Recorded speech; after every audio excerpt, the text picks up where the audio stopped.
Hola. Bé, començarem ja, que no es faci massa tard. Benvingudes i benvinguts a tothom. Em dic Gemma, coordinadora del grup de dones de la CATFAC. Benvingudes i benvinguts a la 5a trobada de dones. Aquest grup es va crear inicialment fa cosa d'un any, al gener de l'any 2015, perquè es va veure una necessitat de fer visibles més a les dones que hi havia tant a les associacions com a la federació. El tant % de dones és molt baix, com a quasi tots els àmbits de la societat, i també la seva participació és molt baixa. Al veure aquesta necessitat vam decidir de crear un grup on les dones poguessin tenir un espai on poder parlar, donar les idees i veure que també hi ha altres dones que també estan dins d'aquest món i que són usuàries i que tenen ganes de participar i fer coses. Aquest grup es va crear doncs, per poder donar veu a totes aquestes dones. Com ho vam fer això? Cada trimestre tenim una trobada on es parla sobre feminisme, sobre dones, sobre drogues, que són temes que ens toquen més. Són trobades trimestrals i avui n'hem volgut fer coincidir una amb Sant Canut, que és la 5a trobada. A part d'aquestes trobades tenim altres cosetes, un exemple mateix, com estem preparant el Congrés Estatal, l'Encuentro de Mujeres Canábicas a nivell estatal, que es farà al març, en el marc de l'Espannabis. En aquest encuentro s'intentarà posar un gra de sorra en fer un grup de dones a nivell estatal i d'aquestes que elles mateixes vagin desenvolupant aquest grup fins a portar-lo on sigui. No està molt clar encara el que es decidirà, deixarem en aquest marc que es decideixi tot això. De fet, si algunes dones voleu rebre informació sobre aquest congrés, podeu anar, no veig ningú ara, podeu anar a la Clara mateix, la noia que està aquí, que us agafi el vostre correu, o a la Gemma, ara la veig, agafar-vos el vostre correu i així d'aquesta manera us rebreu informació. La trobada d'avui, per què? La trobada d'avui sobretot és una trobada oberta, cosa que normalment sempre està tancada a les dones. Avui és una trobada oberta per poder explicar sobretot què és el feminisme, que sembla que a vegades faci una mica de por d'aquestes dones que estan manegant per aquí, ostres, estem en contra dels homes, no és això. Explicar què és el feminisme, que tothom pot ser feminista, que es qüestionin les desigualtats de gènere que hi ha, tant d'homes i dones, i sobretot que se'n donin de la discriminació que pateix la dona, sobretot en aquest món cannàbic. Ja en general, la societat en general, les dones ja estem una miqueta discriminades, però en aquest món s'utilitza molt la dona com a venta del producte. I doncs aquí tenim dos ponents, les convidades que són Gemma Altell, moltes gràcies per assistir, i Núria Calzada. La Gemma Altell és llicenciada en Psicologia, va ser exdirectora del Departament d'Atenció de la Dona de Fundació Salut i Comunitat i actualment és subdirectora de l'Addicció en Gènere i Famílies de la mateixa fundació. Aquesta fundació és una organització que fomenta, gestiona i crea serveis de qualitat destinats a diverses problemàtiques socials i mèdiques. Ella ens parlarà sobre feminismes i drogues una miqueta. I la Núria Calzada, que vindrà després, també és llicenciada en Psicologia, ha participat en estudis sobre drogues gràcies a que és la coordinadora estatal d'Energy Control. Energy Control és una fundació dedicada a donar informació sobre substàncies estupefacients des de l'experiència i lliure de judicis de valor, si no m'equivoco. I ens parlarà sobre el treball de Mujeres i Drogues. Jo no em vull allargar massa més perquè ens heu vingut a escoltar vosaltres. Per tant, dono pas a la Gemma i ho deixo aquí.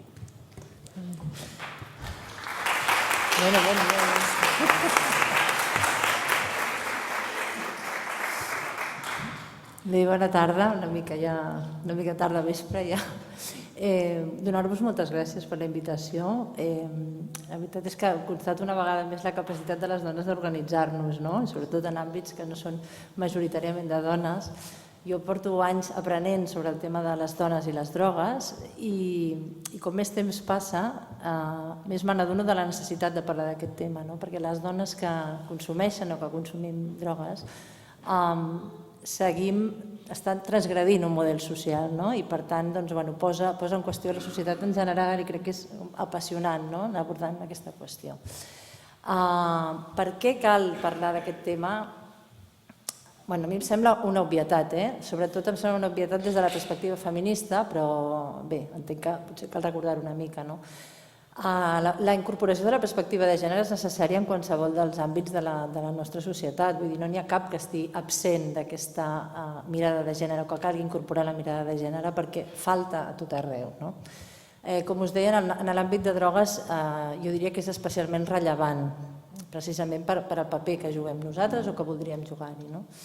I per tant, anem a entrar una mica en això. Donarem alguns conceptes bàsics sobre el tema. No parlarem de feminismes en profunditat perquè això seria fruit d'un supercurs o d'un màster o 2 o 3, però sí que aquells conceptes bàsics que poden tenir relació directa amb el tema de les drogues o del consum de drogues. Vull insistir en el tema de la perspectiva feminista. Jo no he posat el títol, me l'he trobat posat i era un repte d'entrada, perquè acostumem a dir perspectiva de gènere i drogues perquè és més fàcil, perquè efectivament, com estaves dient, quan parles de feminisme és com la gent s'espanta, sobretot els homes o alguns homes s'espanten, i a veure, hòstia, aquesta ara què dirà i estarà en contra dels homes. Jo, evidentment, estic molt allunyada d'aquest model, però sí que a vegades em costa posar-li el nom de feminisme, tot i que jo soc feminista, pels efectes que causi. Per tant, ha sigut un repte, dic, anem a fer-ho des d'aquí explícitament i ja està. A veure, suposo que sabeu el que és el sistema patriarcal o el patriarcat, per qui no ho tingui massa clar, he posat aquí una definició. I bé, el sistema patriarcal és el que ens està organitzant a tots i a totes en la majoria de les societats d'aquest planeta en el que estem. En aquest model, que fa segles i segles que existeix, sempre estan els forts subordinats als dèbils o els percebuts com a dèbils, els homes sobre les dones, els pares a sobre de les mares, les institucions per sobre de la gent del carrer, etc. I un cas molt clar, per exemple, que pensava ahir, en el que es veu clar com els homes estan exercint un poder sobre les dones, és, per exemple, el tema de la llei de l'avortament, que finalment hem aconseguit parar o mig parar, aquesta reforma que estava proposant el PP. Jo no sé si recordeu, hi va haver una foto molt significativa, que va ser quan hi havia una comissió tota de tios encorbatats, i a més jo crec que la mitja era de 50 en amunt, decidint o assessorant el govern del Partit Popular sobre quina havia de ser la reforma de la llei de l'avortament. Per tant, estaven com intentant decidir sobre el cos i la vida de les dones. Doncs jo crec que és una mostra claríssima del que és i el que significa el sistema patriarcal, com les institucions encarnades des d'una visió masculina hegemònica, que en diem, és a dir, no els homes per ser homes, sinó una determinada mirada dels homes sobre les dones i sobre allò diferent dels homes també, és a dir, tots els homes que no estan incorporats en aquest model més clàssic o patriarcal, i ara entendreu per què us ho dic, també queden fora o desprovistos de poder en aquest sistema en el que vivim.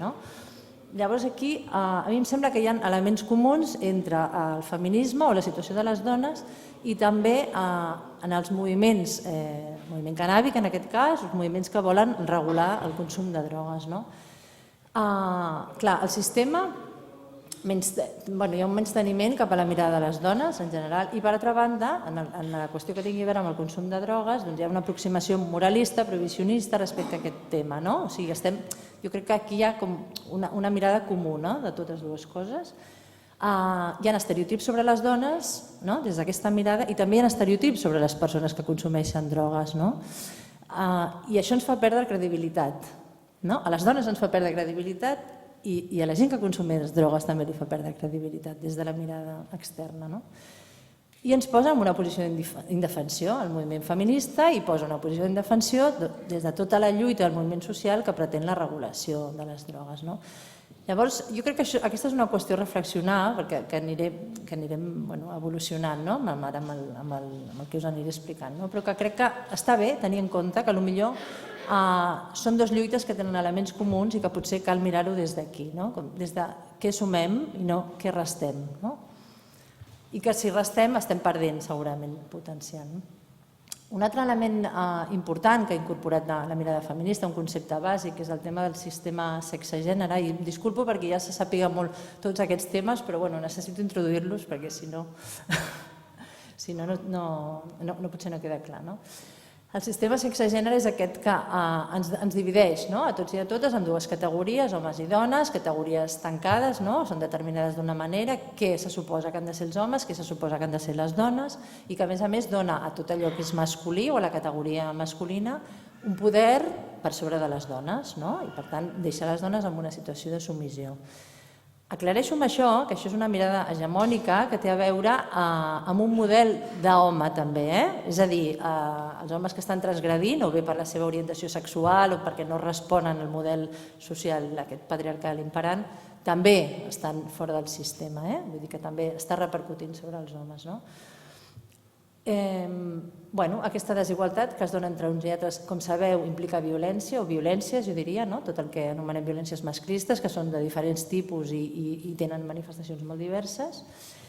I aquest sistema està incidint en la nostra identitat, en com ens construïm com a persones i ens construïm, des que naixem ens construeixen com a homes o com a dones, o sigui, no triem on volem estar situats, en alguna cosa que podria ser segurament una escala de grisos, ens hem de posicionar d'entrada. I això ens danya, aquests mandats ens encorseten i ens fan estar situats en un lloc concret en el món.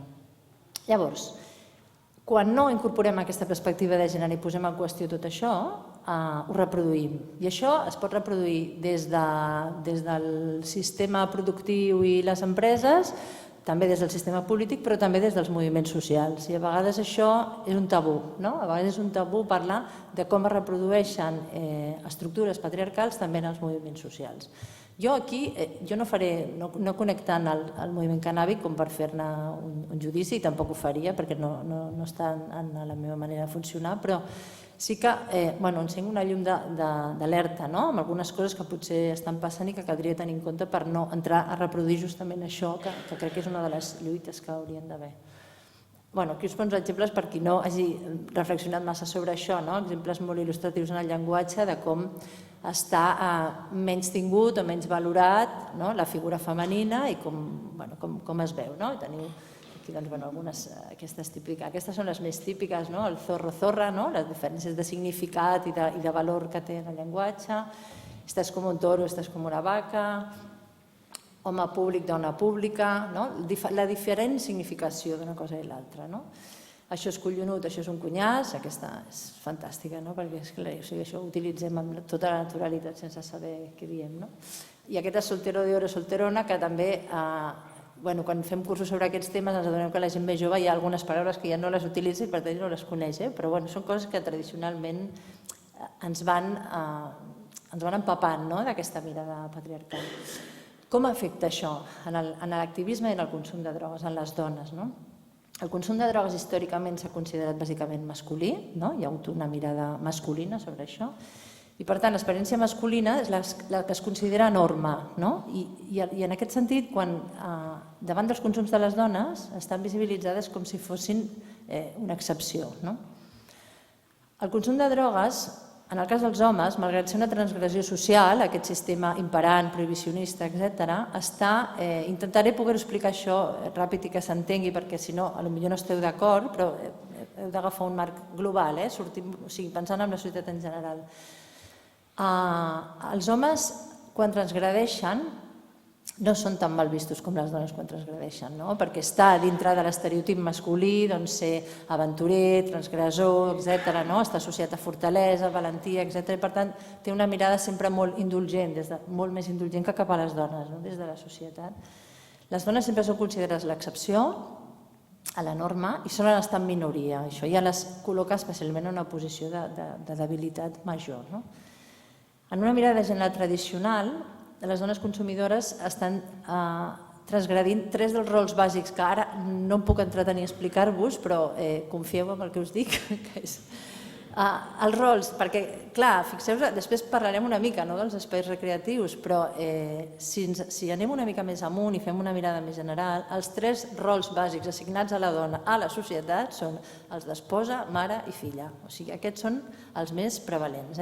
Evidentment, ja estem canviant moltes coses perquè això no sigui així, però són els 3 rols pels quals és més reconeguda que sempre és en relació a un altre, mai per sentit propi. Per tant, amb tot aquest pes cultural, diguem que la transgressió del consum de drogues és molt més visible, molt més sancionada, molt més penalitzada, etc.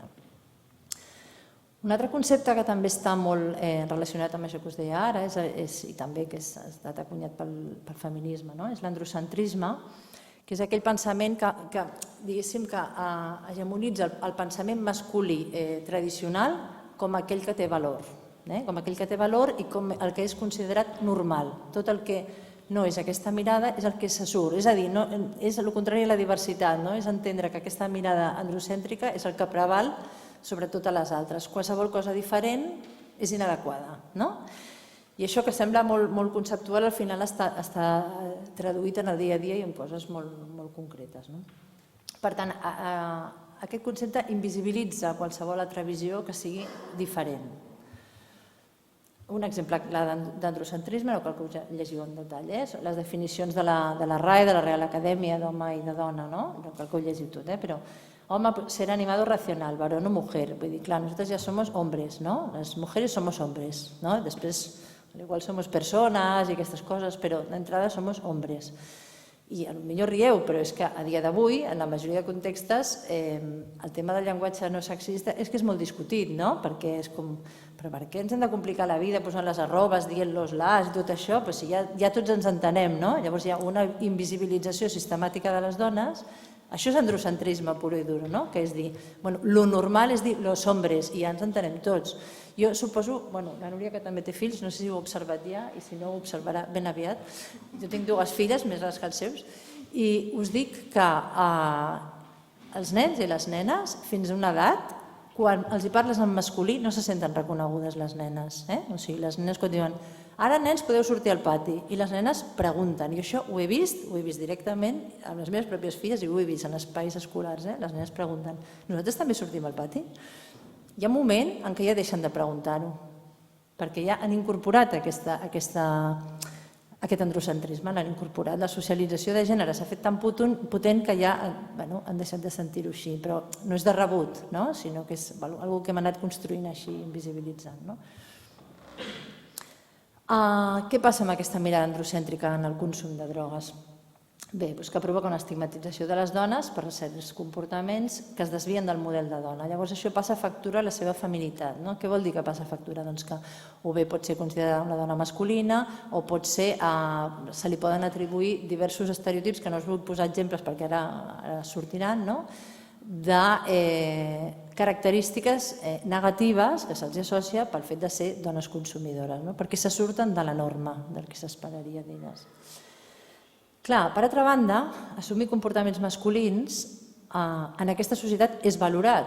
És a dir, és més valorat que les nenes juguin a futbol que no que els nens facin dansa. Sí? Veiem això? O sigui, tot allò que està associat amb el que és masculí està més valorat. I això també pot estar-se incorporant al consum de drogues, i més en les generacions més joves. I això ha incorporat un nou mandat de gènere que ara us explico, perquè clar, jo consumeixo drogues perquè és guai i no sé què, i m'incorporo això. Ara bé, què passa? Que com que al final no són homes els que ho fan, sinó que són dones, hi ha una paradoxa amb això, perquè pot crear un rebuig, perquè la mirada des de fora al final és una altra. Tu t'estàs incorporant a una activitat masculina, però no ets un home, no? Doncs això, les dones que juguen a futbol, està més valorat que juguin a futbol, però el futbol femení tampoc està visibilitzat enlloc, no? I de fet quan sempre hi ha burla, hi ha cachondeo, o el tema de l'esport en general, esports com el voleibol que estan molt potenciats amb les dones, clar, els hi posen aquesta roba sexy donant un caire sempre sexualitzat, etc. Vull dir que al final també ens acaba passant factura això. És molt difícil situar-se perquè fem el que fem, sempre acabem pringant d'una manera o d'una altra, vull dir, és bastant així. Què passa? Què són els estereotips de gènere? Totes aquestes idees preconcebudes que ens encorseten sobre com ens hem de comportar o com som els homes i les dones, i quan ens sortim d'això, què passa amb això? Tots bevem d'aquests estereotips i estan influint en la nostra mirada, en el que fem nosaltres i en la mirada que fem sobre la resta de persones. Algunes de les coses que se sol dir dels homes o de les dones, ara aquí podríem fer un exercici, podríem preguntar què penseu vosaltres o què es diu, sortirien altres coses segurament, però algunes d'elles són aquestes, que s'atribueix als homes, estabilitat emocional, a més són com contraris, o sigui, és en oposició a normalment, això també és curiós, si no fos dicotòmic potser resulta que són molt més diversos i hi ha altres opcions, però sempre estan com en oposats. Suposo que ho esteu veient, estabilitat i inestabilitat emocional, mecanisme d'autocontrol, falta de control, dinamisme, agressivitat, passivitat, tendresa. Quan una noia no es comporta de forma passiva també crea reaccions. Tendència al domini, a la submissió, dependència, afirmació del jo, etc. Aquests típics. Ai, espera, que això no s'ho volia posar tan ràpid. Nosaltres, en diferents àmbits, ja sigui d'usuaris, usuàries, professionals, etc., hem anat preguntant, històricament, ara us en posaré 5 o 6, com veu la gent a les dones que consumeixen drogues. També hem preguntat sobre les dones drogodependents, però us poso aquells que parlen específicament de consum de drogues. I aquestes són algunes de les coses que surten, però no de contextes molt aliens, és a dir, no són avis i àvies de 80 i pico, no. Són totes putes, coses d'aquest tipus, vicioses, marginació, perduda, disperses, egoistes, males mares. Això està en l'imaginari. A més, normalment ho preguntem com a això, en relació a l'home, vull dir, no en abstracte, sinó en relació a l'home. Per tant, estem davant d'una doble estigmatització. Jo, tornant a aquell paral·lelisme que us feia al principi, quins són els estereotips sobre les dones, normalment, i quina és la mirada que es fa sobre les dones en general.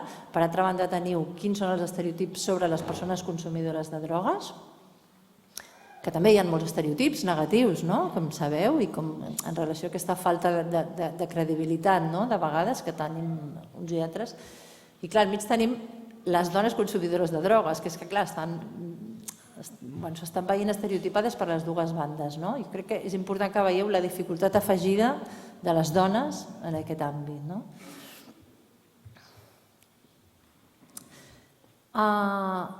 Si entrem una mica més específicament amb el tema del consum de drogues en àmbits més recreatius, que jo crec que està més proper al que estem comentant, a veure, hi ha d'alguna manera el mandat de gènere tradicional, que és aquest de la dona a casa, no sé què, submisa, esperant el marit, evidentment ha canviat, com tots veieu, i clar, és que no, les dones d'avui dia ja no ens identifiquem amb això, però hi ha un nou mandat de gènere.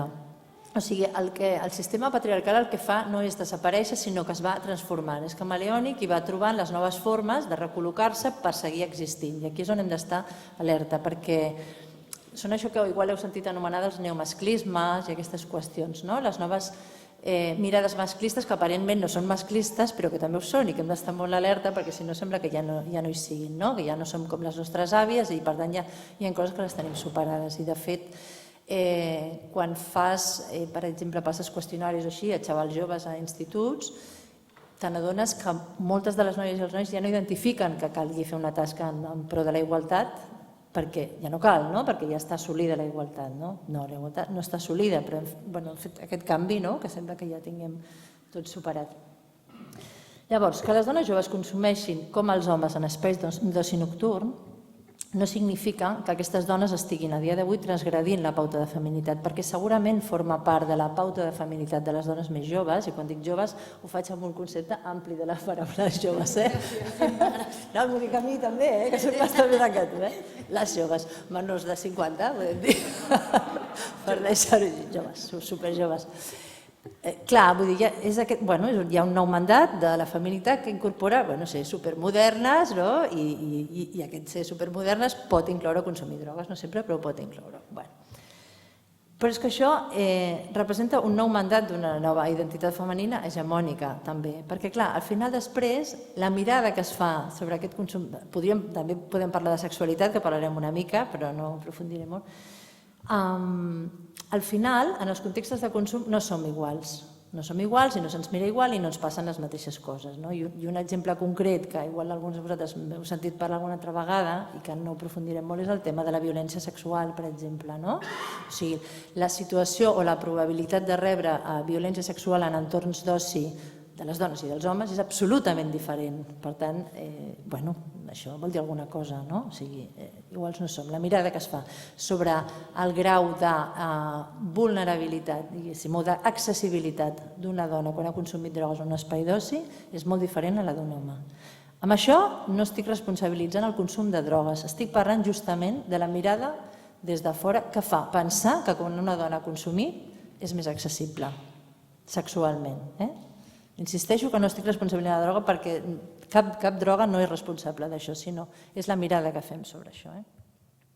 Referent al moviment cannàbic, aquí ja dic les meves opinions, reflexions i estic oberta a qualsevol crítica i el que vulgueu dir.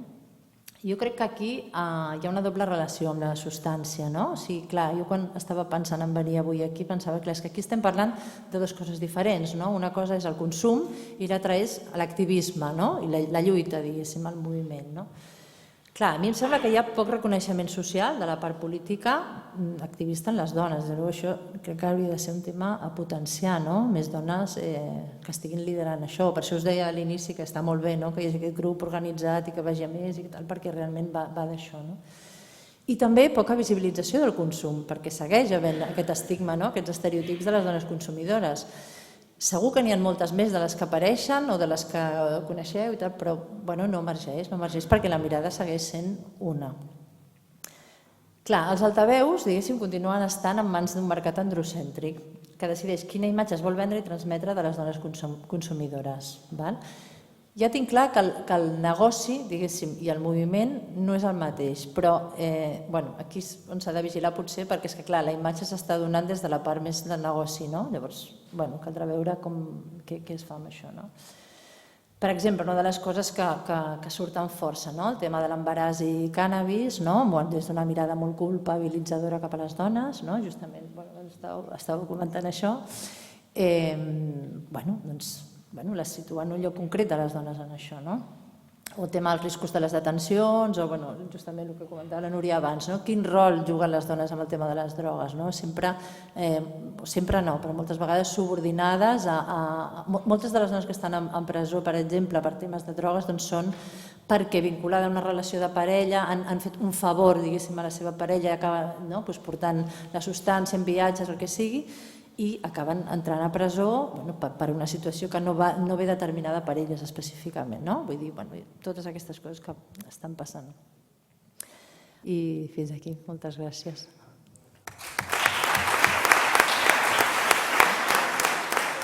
Moltíssimes gràcies, Gemma.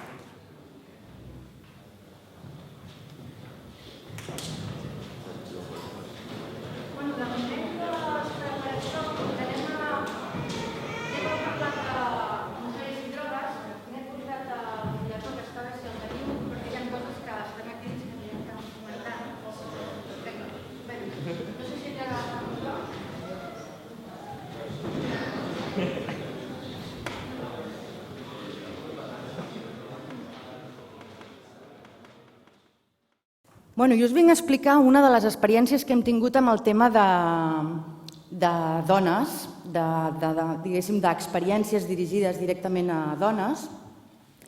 Ja vam fer un fulletó dirigit amb una que es deia Género, Fiesta y Drogas, en el 2004 o 2005, una cosa així. Però sí que se'ns va quedar curt i hi ha coses que vam dir, hòstia, se'ns han quedat moltes coses fora, no? També una mica tot va començar perquè Energy Control treballem molt a la festa, treballem amb molta gent que consumeix drogues i moltes dones també que se'ns apropaven i ens feien moltes consultes sobre qüestions específiques que els hi passaven.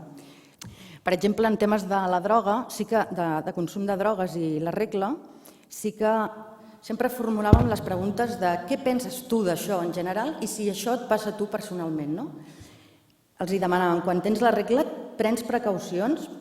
Doncs la majoria, el 70%, 69%, un número maco, deia que no prenia drogues, que prenia drogues com sempre, que no prenia cap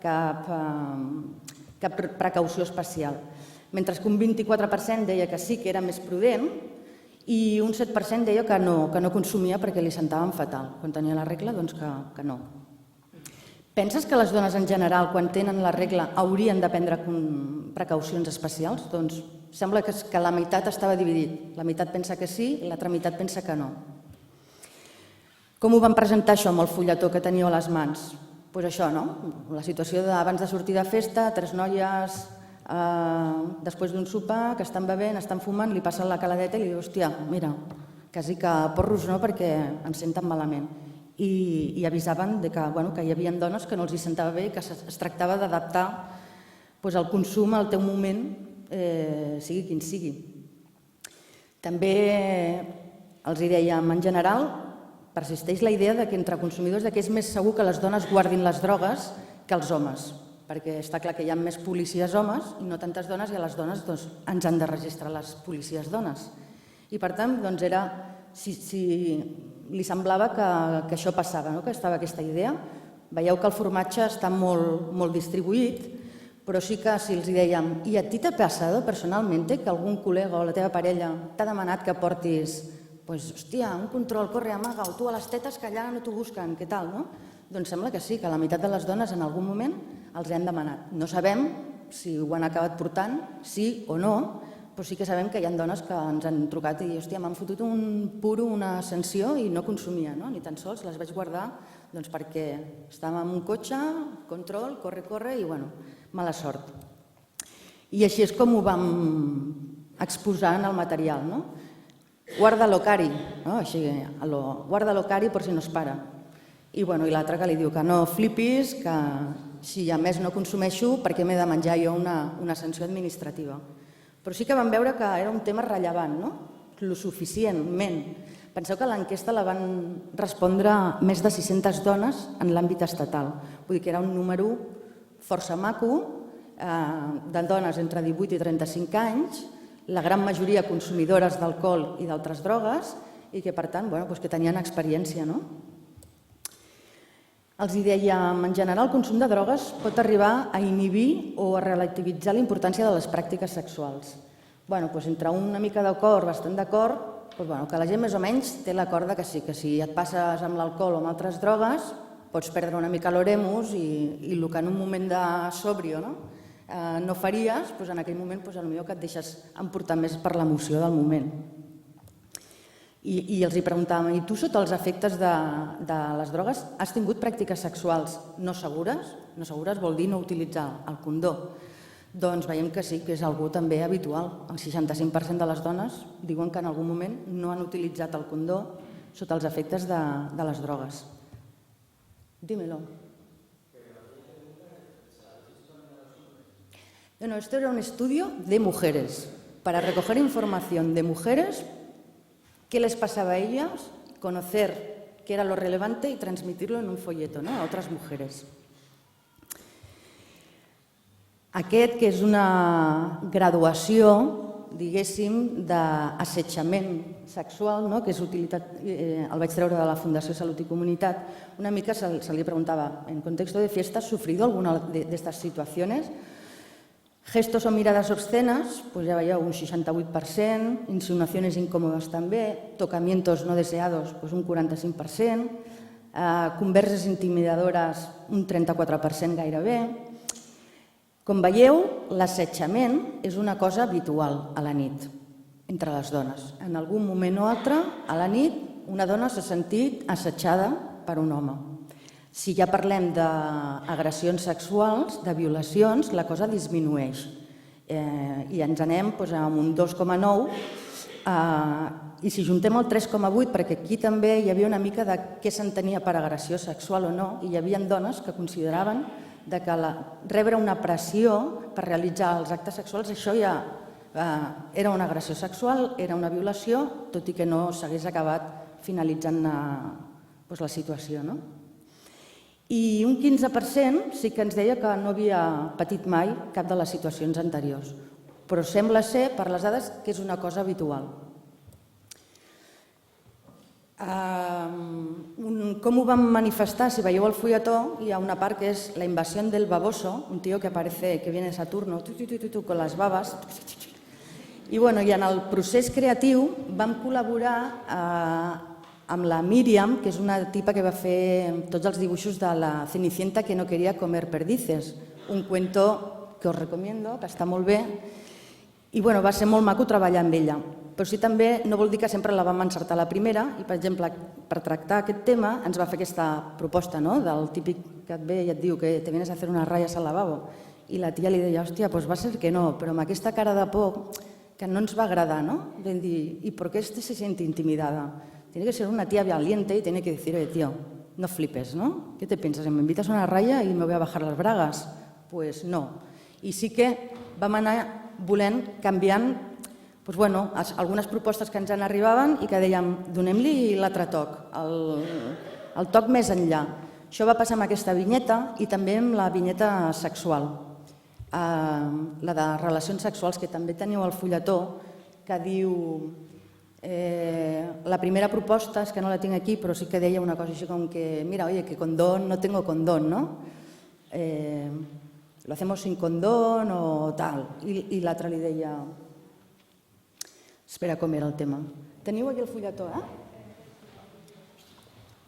És que ara no me'n recordo la primera proposta, però sí que vam voler... sí, era el tio que li deia que no, sin condón, que no tenia condón, que folláramos igual. Però vam voler fer un tio amb eines, no un tio paradet que si no tengo condón no follo y además cayendo en el estereotipo de tío también, porque hay estereotipos hacia tías, pero también hacia tío. I vam voler fer un tio apanyat, del rotllo, hòstia, pues mira, no hay condones, es una lástima, tío, pero podemos probar otros platos del menú, ¿no? Li diu el tio a la tía. Besos, lametozos, caricias... Tengo más herramientas, no pasa nada, no hay que follar, si no hay condón y no queremos, no? I 4 dades d'avaluació, perquè un cop vam fer el material, el vam distribuir i vam avaluar-lo i els hi vam demanar a les noies. Veieu que l'avaluació la va fer majoritàriament dones. Les dones, les persones que van respondre a aquest qüestionari, majoritàriament dones, sí que creien que era necessari comptar amb informació específica per a dones.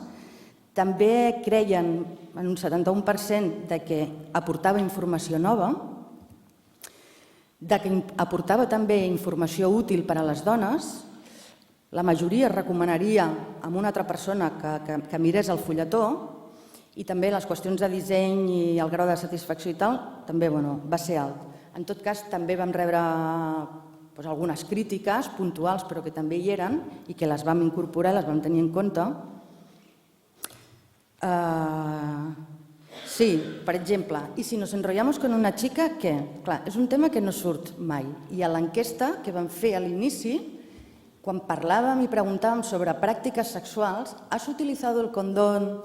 ¿Te has dejado de utilizar el condón cuando has tomado droga?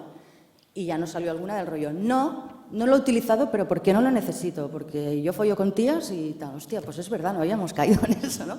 Con lo básico y lo obvio que parece. I aleshores van dir, bueno, no te preocupes. Vam rebre aquella crítica i vam dir, això ho incorporarem també. I què passa si nos enrollamos con una tia? Bueno, doncs també sembla que hi ha molta manca d'informació sobre les eines de prevenció que es poden utilitzar entre dones i que inclús entre elles mateixes se'n parla poc, sovint, els plàsticos de látex, una sèrie d'herramientes que no són conocides però que sí que estan ahí i que vam voler aportar-ho també com a crítica que vam rebre. Sí que abans d'acabar, si us aneu al final, recomanacions, m'agrada dir-ho perquè m'agrada reconèixer que aquest ha sigut un treball participatiu de les pròpies dones que consumeixen drogues des de l'inici que han proposat els temes, que ens han explicat la seva experiència, que ens han aportat crítiques, suggerències, observacions que hem integrat i que després hem volgut recollir i modificar també, no? I en aquest cas, en l'enquesta se'ls deia: tú, como mujer consumidora de drogas, ¿qué le recomendarías a otras chicas que se inician en el consumo de drogas? Vam rebre una mina d'or d'informació, de recomanacions, i vam voler incloure-ho en el fulletó tal qual. O sigui, són frases extretes de la investigació, perquè vam dir no hem d'inventar res, ens ho han dit tot, elles. I el difícil va ser seleccionar d'unes 400 recomanacions, seleccionar 6 o 7 que passessin a formar part. La majoria de dones amb experiència amb el consum, el que coincidien molt eren recomanar la llibertat a l'hora d'escollir. Que siguis tu, si t'inicies perquè vols, no per pressió, ni per la teva parella, ni pel grup, ni per les amigues, sigues tu, lliure, decideix, coneix-te i sigues feliç, no? Consumeixis o no consumeixis. Aspectes a destacar de tot aquest treball, i ja acabo, sobretot el tema de la necessitat d'aproximació a la realitat de les dones joves, que no estan visibilitzades ni en la literatura científica, i la integració d'aquest saber popular de les pròpies dones en el fulletó. En tot cas, és l'únic que teníem, no hi havia molta referència científica on aferrar-se, no? I també destacar que va ser tot un procés llarg, un trabajo, en este caso fue de un año, un poco más de un año, entre hacer la encuesta, investigar, sacar conclusiones, qué temas selecciones, qué temas no. Jo què sé, per exemple, es parlava molt de la relació de l'ús d'estimulants per aprimar, no? Esta obsesión de ciertas mujeres por mantener la estética y el tal, y el uso de estimulante. Ho vam preguntar a l'enquesta. Va sortir que això no era gens representatiu, n'hi havia molt pocs casos. Per tant, vam dir, aquest és un tema molt delicat d'exposar, com ho exposes, sent tan irrellevant a nivell d'enquestes, no el posem, perquè pot ser contraproduent i donar idees a noies joves que no coneixen aquesta possibilitat o aquesta eina, no?